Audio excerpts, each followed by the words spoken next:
Okay. Hi, everyone. Thank you all for coming to our quarterly conference, State of the Art.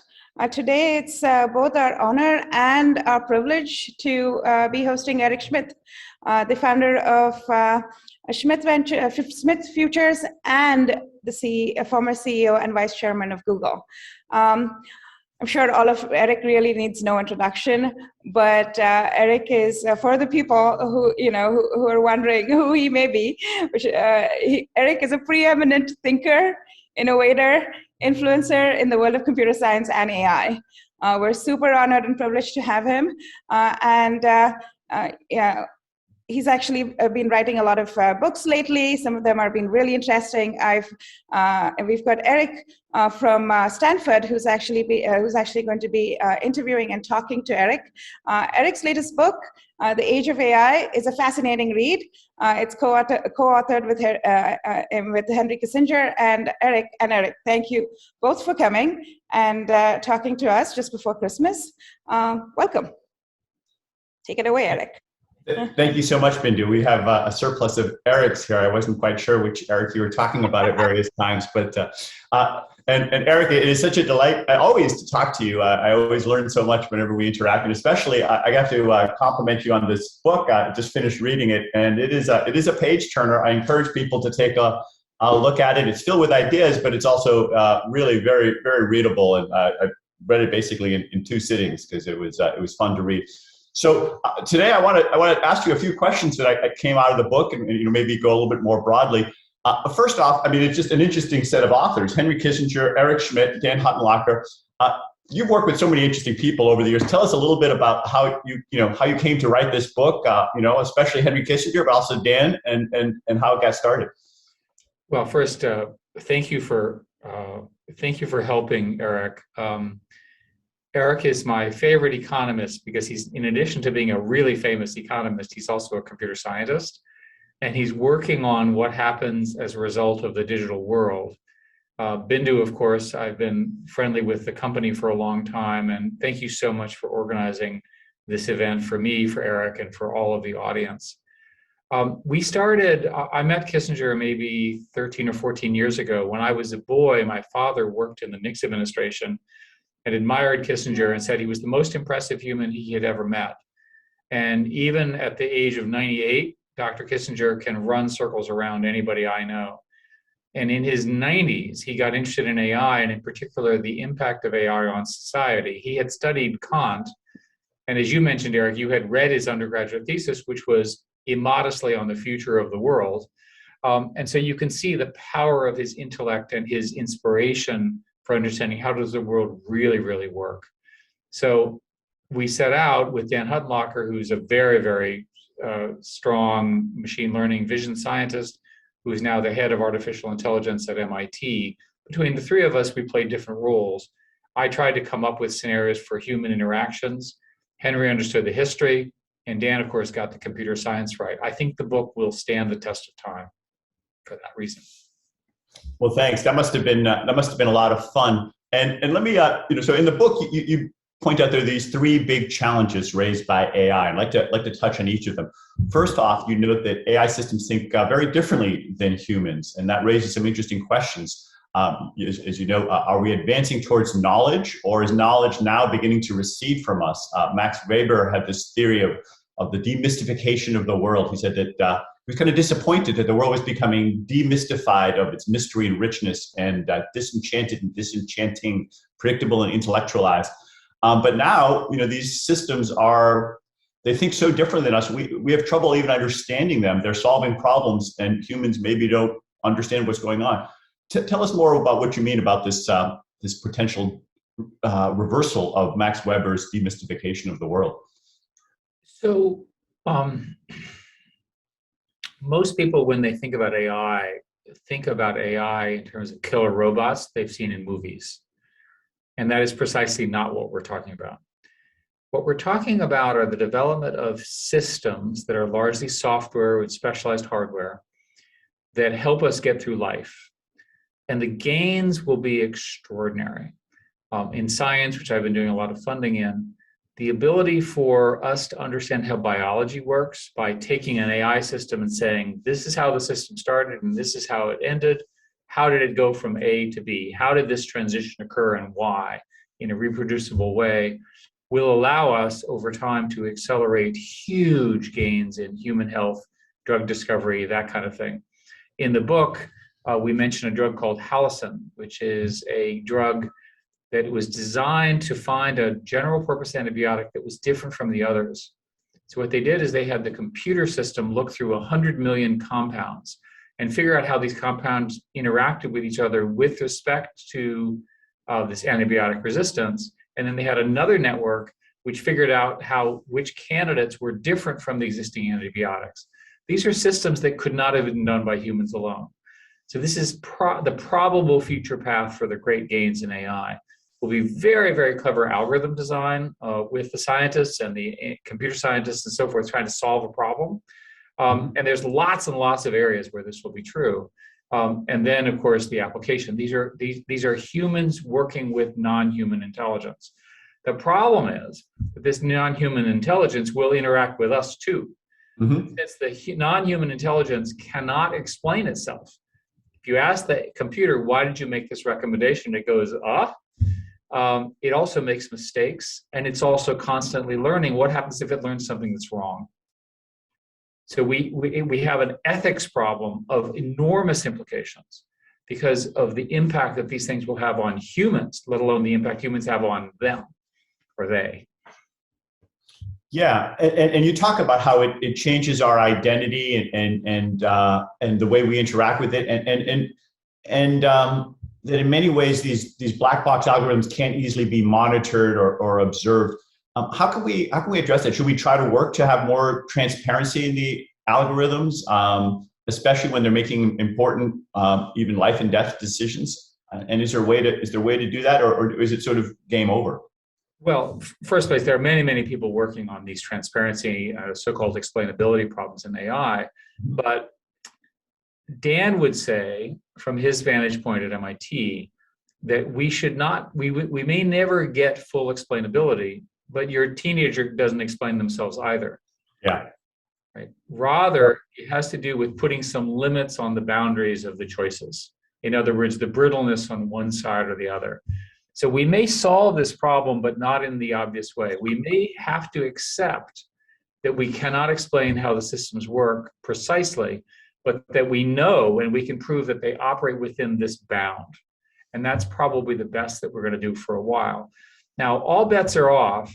We mentioned this in the book, if general intelligence shows up. We didn't spend a lot of time on the book on this, but general intelligence is called AGI. And as you know, because people at Stanford are looking at this, if it's possible to do human level intelligence with its own objective functions, that is where it has its own ideas of what it wants to learn, then we'll be in a completely different space. Many people think that that can occur within 15 years. Other people think it will never occur. I think at this point, it's a matter of science fiction, earlier or later, probable in some form, but it's hard to predict exactly how. Well, yeah. So let me push on that a little bit more. Well, first off, I agree very much that humans aren't very good at explaining themselves either. We think we are, but there's a lot of confabulation, and when somebody comes up with a story for why it is, it may be that they don't even know themselves. But one thing that's maybe different is that humans think somewhat like other humans, whereas as you note, with the drug discovery or with the AlphaZero, the way it plays chess, it's often alien. They don't learn from previous chess games that humans played. It learns on its own and comes up with strategies that no human would have done in Go or Zero or chess or other areas. So it may be that it just has a very different way of thinking about things, and we can't relate to it as well. And then that may lead to some decisions that we just find hard to understand. And how do you feel about us delegating decisions to that, or is there a way for humans and machines to work together and complement each other? Well, the optimistic view is that places like the HAI, which is a division at Stanford of which is focused on humans and in artificial intelligence at the scientific level, we'll come up with ways of sorting this out. I would say that we have to have an ethics conversation. And the ethics conversation is, where is it appropriate to use these systems and where is it not? And how do we think about how the impact that these systems have on people? You and I would agree, for example, that the extreme surveillance that exists in China is probably not a good thing, but other people might disagree. And so we need to have a philosophical conversation. Literally, the philosophers and the non-computer scientists have to get together. If we leave it to the computer scientists, of which you and I are proud members, we'll probably get very efficient systems that really scale well. But will we build systems that also alter the perception of how it means to be a human? What does it mean to grow up with such an intelligence? What does it mean to have your best friend is non-human? If it's not you, what about your 2 kids or your 3 kids? How do you feel about their best friends being non-human? And what happens if that non-human, for example, learns something that it tells the kid believes it, and you don't agree? How do we work those things out? We have no mechanism to discuss that. There's no research on this. Another example is we don't really understand how we're going to deal with national security in the future, because the compression of time from AI algorithms means a lot of decisions will have to be made without human proper time for reflection. Could you imagine, as an ethics matter, that all the countries in the world would agree not to make military decisions in less than human time? So the humans on both sides could at least reflect on the damage that they're about to do to each other. Can you imagine a worst case scenario where the computers decide to have a war? The war occurs so quickly that no humans on either side know what's going on, and the humans suffer. Yeah, right? That's an extreme case, but you get the. It's pretty easy to imagine that. And in fact, I think it would be hard to imagine the opposite of countries agreeing to slow down their decision making to give each side a chance to keep up, because obviously there's an advantage in going faster. And as you note, I mean, an AI system can make decisions so much more quickly, thousands or millions of times more quickly than a human, that keeping a human in the loop would put you at a strategic disadvantage. So how do you see that evolving in the military, where AI systems target the enemy and decide whether or not to fire or not? Is it going to be realistic that we insist that a human is in the loop on those decisions? Well, I was separately involved with something called the National Security Commission for AI, and we took a very strong position that under human control was essential. And under human control, we defined as the human knows what it's doing and can explain why it's doing what it's doing. And when the moment we get into automatic weapon systems, where the systems launch against each other on warnings, you're in big trouble, because that's escalatory in a really bad way. So we're going to have to come up with some kind of limitations or treaties in that area to deal with it. Do you think our adversaries would agree to that? I mean, if push comes to shove, and there's a dogfight and a bunch of fighter jets are fighting with drones and others, how do you imagine that working? Well, we managed as a world to come up with a limitation on landmines. I think the U.S. is not a signatory to that, but I think most countries are. So we've also agreed as a globe that slavery is horrific and should be eliminated. We've also agreed that child pornography is horrific. Biological weapons. All of it, all of these things. Biological weapons, there's a biological weapon treaty, which has largely been observed, except a few countries like Iraq. So although I think on its surface, you would assume that combatants would always take every advantage, you want to explain to the other side that the destabilizing nature of this technology could cause preemptive war. So I'll give you an example. You and I agreed that in our country, we're going to follow this rule. The other country does not agree and is building a weapon that could be used against us. You and I discover it. There is a very high likelihood that we will want to preemptively destroy that weapon, because we don't want it used against us in such a way we can't respond to it. That's destabilizing in the balance of power between countries. And so in order to convince people that human in the loop and the sort of decision time and these questions that you and I are discussing are important, you have to show the other side that not having such limitations is ultimately more dangerous for them. And I believe that, by the way. Well, this is the kind of stuff I imagine Henry Kissinger first started analyzing 50 years ago with nuclear weapons. Let's connect it to AI a little. So AlphaZero might come up with a strategy of sacrificing a queen or another high-value piece that a human would just find flabbergasting and wouldn't have considered. Now have a similar system. For all I know, there's one being worked on that advises military folks about strategy on the battlefield, and it says, "Hey, we need to sacrifice this jet or this aircraft carrier or this city," and you can't necessarily explain it very well in real time. You see that as being a kind of a plausible scenario, and how do we deal with a world like that? Well, what we saw with AlphaZero was that it invented new strategies that humans had not seen in 2,000 years. Mm-hmm. That tells you it's a different kind of intelligence. And by the way, it was a winning intelligence. Yeah. So you could easily imagine the scenario that you just described, where we give up an aircraft carrier in some complicated war plan because we know that will draw our opponent's attention, and then we can overmatch them in some other area.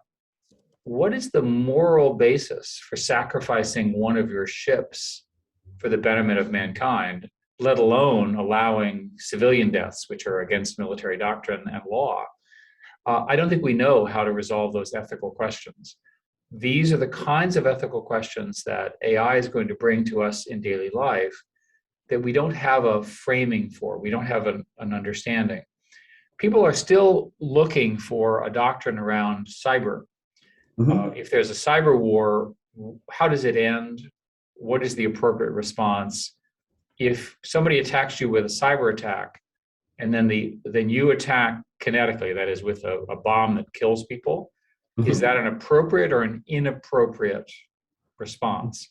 And the answer from governments is it depends.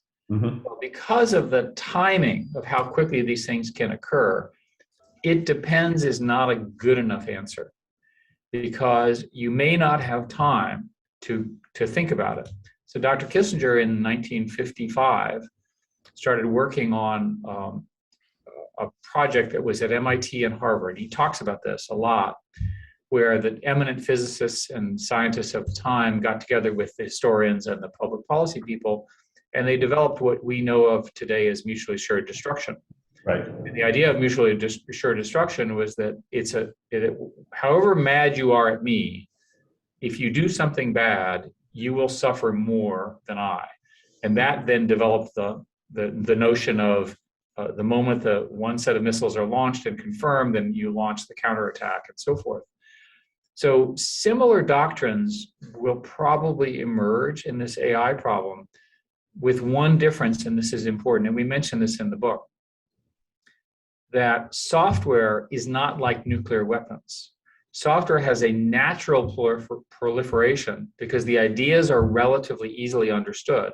Mm-hmm. Dr. Kissinger tells the story of sitting in front of the Soviets doing arms limitation, and he said he would always start by telling the other side what he knew about the other side. And he tells a funny story where one of the senior people stopped the meeting because some of the people on the other side were not clear to know what they already had, and Kissinger was about to tell them. So nevertheless, he told them, and then they would say what they knew about us, and counting missiles was how they did the negotiation. Mm-hmm. Well, let's say you're on one side and I'm on another, and I have a secret system that's built out of software. The one thing I'm not going to do is tell you about it. Because mm-hmm. if I tell you about it, you're going to run back to your team and say, oh, build one of those. Right. Because if Eric can build one, then the other Eric can build one too. So the aspect of software where it's secret means that it's going to be very difficult to have arms limitation discussions that maintain the stability that Kissinger invented in the 1950s along with his colleagues that have kept us safe for 70 years. Well, let's bring this over to the cyber attacks. And as you mentioned, some of these cyber attacks can cause physical damage. They can destroy, nuclear plants or others and have them malfunction. I mean, what should our doctrine be? There are a growing number of people that I've run into that are talking about decoupling our economy from China. And on the Chinese side, there's obviously a lot of effort to decouple, build a firewall, prevent interactions. Is that a sustainable strategy for reducing the risk of cyber attacks and other worse kinds of attacks? So this term decoupling has entered the conversation over the last 2 or 3 years with China. And while everyone is saying we should decouple A or B, let me report that in the last month, there was more trade between China and the US than ever. So I have a different view, and I'll just say it directly to all of you, that we are going to end up in a very uncomfortable rivalry partnership with China. It is a rivalry, and by the way, this is not the same thing as war. It's a rivalry in that China's trying to build AI, quantum energy systems to beat ours. We're trying to do the same thing to beat theirs. That's the nature of capitalism. It's the nature of competition. Some examples here would be Huawei and TikTok, which came out of China, which are really extraordinarily well done and are better in some aspects than their Western counterparts. The question is, what happens when one side surprises the other? My own view, which I think is also Dr. Kissinger's view, is that in the next decade or so, China is likely to focus mostly on its own expansion as an economy, building out its middle class and so forth. But imagine a scenario where the nationalism in China plus the rhetoric in the West. So the nationalism in China is very real. The rhetoric is very real. And then each side begins to misunderstand each other's priorities. That's a path to war. And a real conflict with China, one with missiles and so forth, would be horrendously bad. We have to do everything we can on both sides, on everyone's sides, to make sure we don't cross whatever that line is. If you look at the history of World War I, no one expected in 1913, 1914 that a failed assassination attempt essentially would lead to this horrific war. And part of the understanding now is that what was a local conflict was amplified by the technologies of the time. So, for example, trains and industrialization and tanks and manufacturing had not been used at that scale before. If we were to get into an unintended but real conflict with somebody like China, the level of invention and the level of use of technology would be horrific in terms of human harm, and we need to avoid it. Well, couldn't agree more with that. And my instinct, like a lot of academics, is that understanding and interaction and having Chinese students here and vice versa is the way to get better understanding and interaction. I have to say, I'm running into more and more people who don't agree with that view. And in particular, there's, as you note in the book and elsewhere, AI is a dual-use technology. It's very difficult to separate out civilian uses like the drug discovery and face recognition and other things that might be helpful from military uses and surveillance uses. So is there a way to draw the line and prevent military uses of some of these technologies in our adversaries without also reducing cooperation on civilian uses? So yours and my colleagues who have debated this are in pretty uniform agreement that there should be agreements among the nations to not use AI for war in one form or another. All I can tell you is I'm not aware of any significant conversations between any government on that matter. I'm not saying it's wrong. I mean, I actually like the principle, but it looks very hard to achieve. If you look at the history of nuclear, which is the last time we faced these sorts of questions, we had 2 bombs dropped in 1945, and we had the the Soviet explosions in 1949. And those precipitated what we now know of, we call it the Cold War, but it also drove these strategies. It drove the conversation. And one of the basic agreements between the two countries was a no surprises rule. In other words, I'll give you an example. If you are any country now notifies the other countries, so the other countries don't think they're launching a missile against them. That's good. But those other countries also use this to fine tune their satellites to watch the missile just in case it's a bad one. That's a stable outcome, maybe an uncomfortable one, but a stable one. In the National Security Commission AI report that I was chairman of, we made a point very strongly that although software is very hard to protect, that the West, and in particular the United States, should say 2 generations ahead of China, mainland China, in semiconductors. That was an appropriate way of sort of keeping them behind, or at least under control, which of course they won't like, but we think that that's possible. So I think the reality in a peer competition where you don't trust each other is you have to come up with ways of either informally and formally keeping each other safe and keeping each other from surprising each other.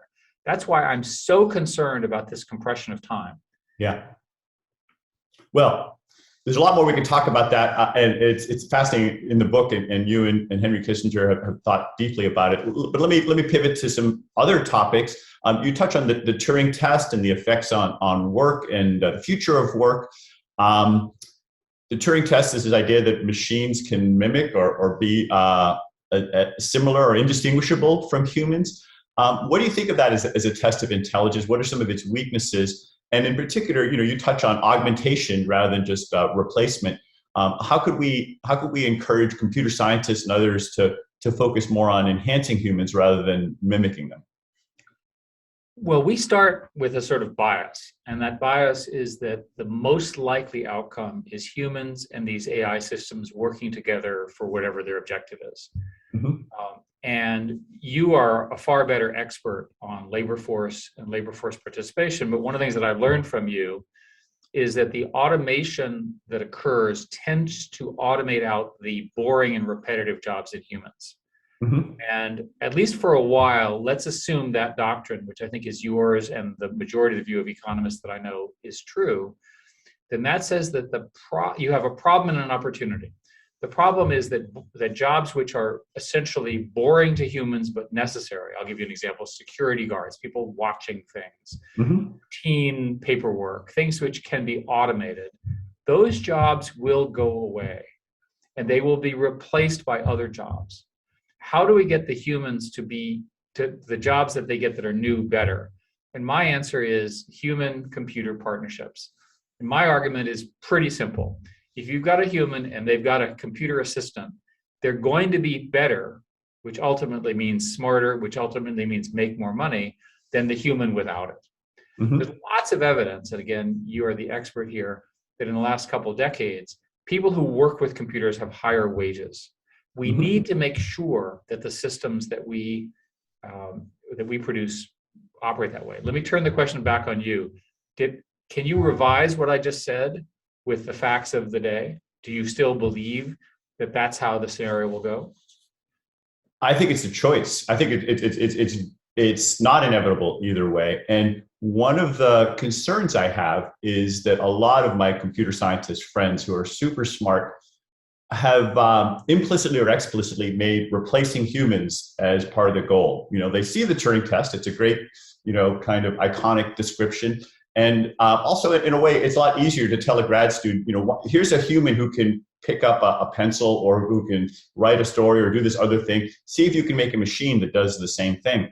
And it's a little lazy, actually, for a professor to do that. They should think, what is some new task that we could never do before, like discover a new drug, as you pointed out, or a new strategy?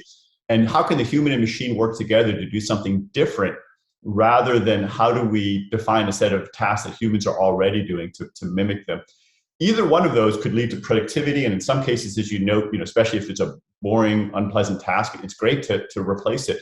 But increasingly, we're seeing a lot of tasks in the economy that humans are doing simply automated, and I don't think that's leading to full potential. As you described in the book and in our other conversations, there's so much more we can do than simply matching humans. And this, you talk about AGI, artificial general intelligence. I think of that as much broader than human level intelligence. People sometimes use them as synonyms, but human level is kind of meager in some dimensions, right? I mean, already my calculator is a lot smarter than me on certain things. And we should aspire higher than human level. We should be able to do things that we've never done before. So I'd like to see a little bit of a change in the conversation that thinks more about, as you described, augmenting rather than simply matching. Well, you did a lot of the original work, and you've published 2 books on this. Maybe this is your next book.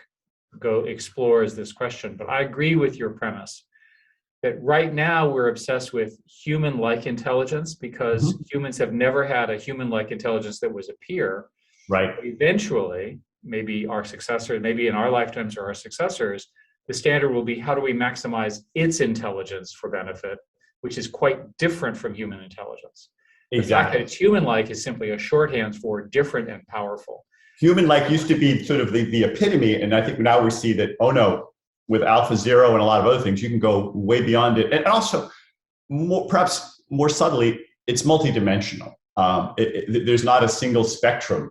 There's all these different dimensions to it. There'll be very different kinds of intelligence. You know, we talk about human intelligence having 9 different configurations, whatever. You can imagine many, many different versions of that. Right. In the book, we make the following point. When there is a real issue of how humans are going to react to these systems. And Dr. Kissinger gives the historian example of when something new shows up that humans can't explain. It doesn't make sense to them. One of 2 things happen. Either they rebel in the form of they go to war over it, or they invent a new religion to encompass it. The demystification, the remystification of the world, yeah. So if you imagine that these systems will ultimately be more powerful than humans and not be able to explain them, are they just smarter, or are they seeing a new reality that we meager humans cannot conceive of? Yeah. Your dog, who is a wonderful dog, there's a limit to your dog's conceptual understanding of what's going on around him or her. Is it possible that there's a similar limit of human cognition that will limit human experience, but these systems will eventually emerge? Again, these are questions, not answers. No, I think, and you discussed that in the book some. It's a really profound, deep set of philosophical questions that are fun to contemplate. Let me ask you a little bit about the tech backlash that we've all experienced recently. I remember it was about a decade ago, you and I were in a meeting with about, I don't know, I think it's a dozen other CEOs at the office of the president, Rafael Reif at MIT. And it was an interesting kind of vibe where, honestly, you were like a demigod there. Google could do no wrong, and everybody, and just the whole country and the world was thinking, it's amazing what these tech companies are doing for the world. And now, in many ways, the pendulum has swung very far the other way, where almost every story, or a large number of the stories you read in the press, is about something that's going on. Tell me a little bit about what do you think has changed? Why is there such a different feeling about tech companies today than there was a decade ago? Well, of course, I've been through this and lived it, and I enjoyed that godlike treatment. Of course, it wasn't going to last because it wasn't appropriate. Today, I think the news covers the tech companies the way they cover governments and politicians. And their job is to keep everybody honest and to stay on them and so forth, and I welcome that. I also think that there's going to be a lot more regulation. The regulation is going to occur because the internet, broadly speaking, these companies were optional 10 years ago and they aren't now. I used to say to people, you don't like what we're doing, turn the phone off. There's an off button. Go home, have fun with your kids and your family and watch television.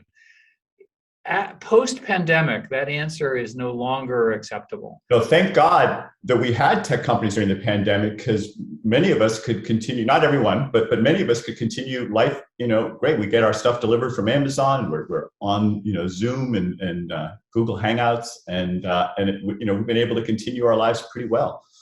So human progress is not linear. There are these exceptional moments. And as horrific and terrible as the pandemic is, it has had the property of accelerating all of the both good things and bad things about tech. The question I would ask you to think about, and think the audience to think about, is an easy one to pick on is Facebook, because I don't work there and I never worked there, and now called Meta. If you think about it simply, the goal of companies is to maximize revenue. Mm-hmm. You maximize revenue with engagement. You maximize engagement with outrage. Yeah. Why are you surprised you have outrage? You have outrage. Now, here's the question. You have the outrage because it works. We know people are going to share more if they're outraged. We know that emotional language gets shared more on Twitter and Facebook and some of the other social networks as well. How do you want to regulate? People are talking about, well, we should break the companies up and so forth. I don't think that will fix this. You're going to have to figure out a way to address this conflict of interest between absolute engagement, right, with outrage, and reasonableness. And we don't today have a language or a doctrine of how to do that. That's an example, and it's going to get much worse because of AI. And I'll give you the simplest example. An AI system could, over time, learn about each and every one of us based on our pattern and predictions and optimize our outrage. It could say, Eric cares about soybeans and airplanes and rights in Burma. And it can figure out that unique combination, which is unique to me, it can spend all day on those three subjects. Yeah. And I will be so outraged or so into it, so obsessed with it, that one, I will help them monetize in the form of ads or however they make money or subscriptions. Yeah. But more importantly, it will change the way I think. It's very, very hard to imagine how you would limit the use of AI to do precisely what I've just described. Now you sit there and you go, well, is that happening? Yes. And you know why? All the software that I'm talking about is in open source. Mm-hmm. The software is out there. It's available to every country, to every company, to every startup. People will discover how to use misinformation to generate excitement. I'll give you an example of a really bad social media idea. Simply take a piece of social media, scrape it off of a legitimate company, and then build deep fakes. And build an entire audience of deep fakes, which basically just gets everyone more excited. And you and I know that everything in this particular site is false, but the average person won't. Mm-hmm. A very bad idea, somebody's going to try it. Yeah. Well, even I think it was over a year ago, you said that these social networks have become amplifiers of idiots and crazy people. And as you just noted, it's easy to use AI to amplify that, to enhance that. Is there a way to use AI to fight it? It's a lot easier for me and maybe you to think about the ways that with deep fakes and other things, we can amplify the outrage, which as you know, leads to more clicks and more ad revenue. Is AI also a solution, or is the solution come from somewhere else? It seems to me that there's a couple of things that are going to have to change. One of the things is that there's going to have to be some kind of regulation around provenance. How did something get started? Yeah. Literally, how did this piece of information show up in this human information space? Mm-hmm. We're going to want to know the origin story for every piece of information, and that's mathematically possible and relatively easy to do. So my guess is that will happen. Mm-hmm. Well, and to flesh that out a little bit more, I mean, that's a great use of public key cryptography. And I'm surprised that already we don't have digitally signed, every time that there's an alleged meeting between a world leader and someone else, or a bomb goes off somewhere, why doesn't the New York Times and other reputable news organizations digitally sign it and say, we were there, we're signing it? And that would go a long way. You can still make deep fakes, but hopefully there'd be kind of a reverse Gresham's law that if it wasn't digitally signed, people wouldn't trust it. Why doesn't that platform exist already? Well, part of it is because the people who built the internet originally, of which I'm proud to consider myself a small part of, built the internet for themselves, and they did not have adversarial actions of the kind that you're describing. And so the notion of identity being secure and being provable and so forth was relatively late to the party. Now that the internet covers more than half the human population, we have to deal with every kind of activity. Well, we have SSL for, like, when I buy something on Amazon, I know that I think I know it's Amazon because they have their keys, their public keys. Why doesn't we have keys for media? Well, partly because the systems were not broadly built that way. And I think a fair statement would be that I believe that this kind of stuff will happen. I think the other thing that's going to happen, and we mentioned this in the book, is that there's you know this, the Herb Simon quote that in 1971, that the economy of the internet, essentially, as he didn't say the internet, will be all about attention. And that people will be competing over attention. So if you take the Herb Simon prediction, 1971, 50 years ago. A surplus of information leads to a scarcity of information. Exactly. So, and you figure information is going to explode, right? Again, I'll let you interpret this as an economist. In that explosion, you are going to have something which allows you to travel through the information space. So it's reasonable to expect that each and every one of us will have an AI assistant who will help us navigate. And it'll say, Eric, one of us, both Erics, over here is something that's interesting and true. Over here is something that's interesting is false. Yeah. And here's a whole bunch of stuff that's neither interesting nor true, and you should just ignore it. Right. We don't even have a language for these, but let me call them AI personal assistants. And they'll be quite dynamic. That would be great. I hope you can encourage your smart friends at Google and elsewhere to build them. I'd love to get one. But this is an example. Today in AI, the biggest explosion right now are in these large language models in question and answering systems. Right, like GPT-3. So, and GPT-3, we highlight this in the book, but there are now 5 sort of follow-ons, including some from OpenAI, which are fantastic. So in a situation where you can do Q&A, you can also do oversight. You can do various forms of ranking and information sharing and so forth. So I think it's reasonable to say that we will develop these systems they're like Google, but they're much more aggressive in terms of watching what's going on. You don't tell it, it watches for you. Now, in the book 7 Eves, which is a really good science fiction book, they have a short section on a product which is invented by the science. This is not a real product, called a meme. And what a meme does is it wanders around with you, and it keeps its eye on things, it knows you well, and helps tell you whether you should spend more time with this person or more time with this other person. And it's good enough to understand the things that you care about and what the other person is doing and so forth. That kind of social intermediary is going to be a requirement probably within a decade, maybe sooner, simply because of this explosion of misinformation and information and all of these people pitching you. How do you get through the day today? You go crazy. It's like here, and there, and text, and so forth, and so on, and so on. That's going to happen. Right now, those agents are already manipulating me, but they're for the benefit of somebody else, for an advertiser or someone else. I'd love to have one on my side that kind of, because it's kind of an unfair fight right now with all those super smart engineers at some of the tech companies pushing my buttons effectively, and I want some on my side. And sucking in your information. Now the next question is, what are the rules? Like, so are these things regulated? Do they have ethics? What happens if they're built against one political side or another? Right? What happens if they become misinformation sources themselves? That they were in fact allegedly assistants, but in fact they were inflamers. These are questions that we as a society, we don't have words for. Again, we discussed this in the book.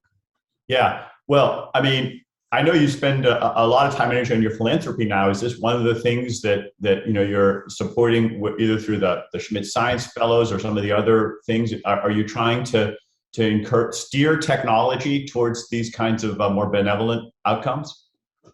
We would like to. At the moment, our focus has primarily been on the use of the funding of AI in science.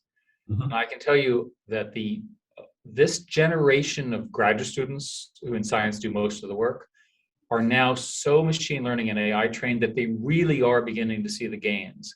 I have not seen yet the groups that would be required to do what you described, but we call for them, and I'm sure that they will arrive, and I'll help fund them. Mm-hmm. I think we're just about out of time. I wanted to take a couple of questions from the audience. Here's a really broad one from Alistair McCleary. He's an ML student at Cambridge University in his 20s. What is the single most important thing he could spend his career working on, in your opinion? So that's an easy one for you. Well, if I were in my early 20s, I would work on biology, because biology is going to have this incredible Cambrian explosion in the next 10 years. And this is in your 20s, this is a fantastic time to be a biologist and applied biologist. If I were a computer scientist, which I am and was at that age, I would work on these large language models. I would also work on Web3. The two, in between the two, they're both drawing a very large amount of funding, a lot of people working on them.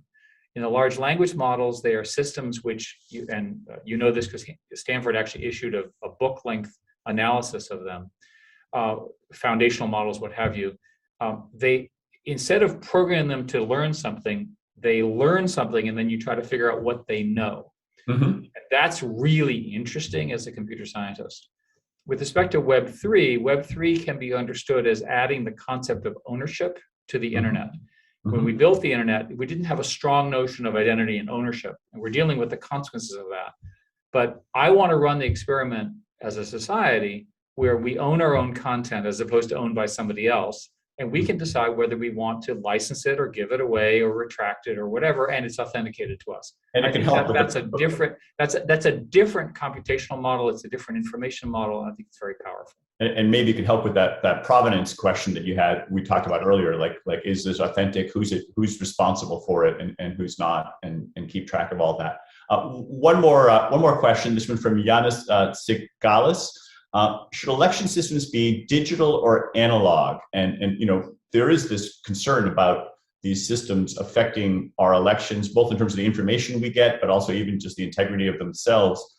What are your thoughts on the interaction of AI and elections? There have been lots of computer scientists who have been answered this question, and they always answer it the same way. Our computer science systems are not so provably correct that they can be digital only. You should have digital elections, but you need a paper trail. You need some physical and unalterable trail in case you get into these audit situations. With that, I think we'll be fine, but do not give up the equivalent of the paper trail in anything that matters, like elections and things. That's what I've been hearing. Machine readable paper ballots, you fill them in and they get counted maybe digitally, but you can always have the paper option. I just want to make sure that they're in somewhere under lock and key in case we have a dispute. Yeah.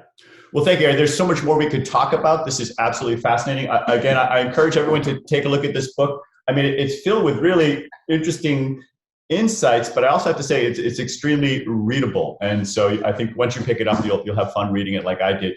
Thank you, Eric. It's been a real pleasure having a chance to chat with you again. It's anything I can do with you, I want to do. Congratulations on your new Center for Digital Economy at Stanford. It's going to have a big impact. And thank you, Bindu, and your whole team for organizing this for me. Thank you, both Eric and Eric. Our audience is usually full of AI researchers, ML students, data scientists. So that was the first question, and the answer was spot on. Thank you so much. Fantastic conversation. Our pleasure. Bye. Thank you. Bye.